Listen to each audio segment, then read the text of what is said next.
I'm here with Maggie Schpak. She's a Hollywood prop and jewelry designer, and she has been making jewelries and arts in almost every piece of cinema that you've seen in the last 48 years. I know that you started sort of in Hollywood, but your father was also in Hollywood before that as well, right? Oh yeah, my dad was an actor. His name was Millard Mitchell. So if you've seen Singing in the Rain, he plays like the guy who owns the studio. But the main films that he made that were really notable was The Gunfighter with Gregory Peck and Naked Spur with Jimmy Stewart. What was your first gig actually professionally making props and jewelry for cinema and television? I didn't do anything like that until I got to Western. And then I spent 4 years in ladies' wardrobe.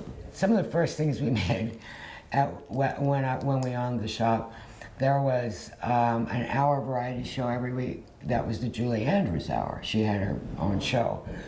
And we didn't know anything. We really didn't know how to make stuff. We really didn't. My partner, Tom, was a metal sculptor, but he made big brass things. He didn't make little jewelry and snowflakes all over and everything like this. And I knew nothing. And then you went on, though, to make some of the most iconic things in movies and television. I know you're here for Star Trek, but, from Rocky Balboa's championship belt that Rocky was I myself had a replica of when I was a little kid. I think that's very cool, very cool. You worked on Raiders of the Lost Ark. You really are a part of American culture. Does that you ever think about that without you there wouldn't be so much of American culture in a way? Well, that's aggrandizing it somewhat. But yeah, there's an arc, because it's 48 years now that I've been doing it. Right. So that's, considerable amount of time. And when they came to you with Star Trek, I mean, what did you think at the time? Because there wasn't really anything like this. There had only been the old series. Right. And then when the movie came, so it was a designer, Robert Fletcher, who I admire so much. And he invented like the iconography, the letters, and what Bob did, I thought, with the uniforms was stellar. This is one of your first Star Trek events, but I'm sure you're going your to first Star Trek event. You're going to encounter some fans who have spent so much time dissecting why and how you made certain things.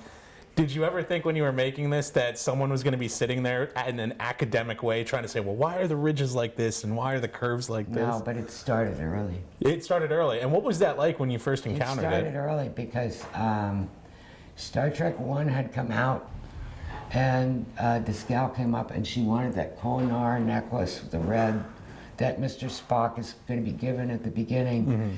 They would stand there as though I was putting some kind of magical thing into it. And they would say, what do those mean? What do those mean? And I'm saying, I don't want to say, well, they're just shapes. And I guess lastly, to end things, you look back on your time in the workshop in that time period, do you look back on it fondly? Oh, very fondly. Yeah. Very fondly. But, I met an awful lot of great people. I got to fit Dame Judith Anderson and Christopher Plummer, and it's been my life for 48 years, so you can't sneeze on that. Yeah. I've learned a lot. And every week I learn a new thing. Great. It doesn't just stop. You keep learning. Yeah. Well, Maggie, thank you so much for taking the time to talk to us. It was a real treat to get to talk with you. It's really nice for you to do this. Yes. No, thank you.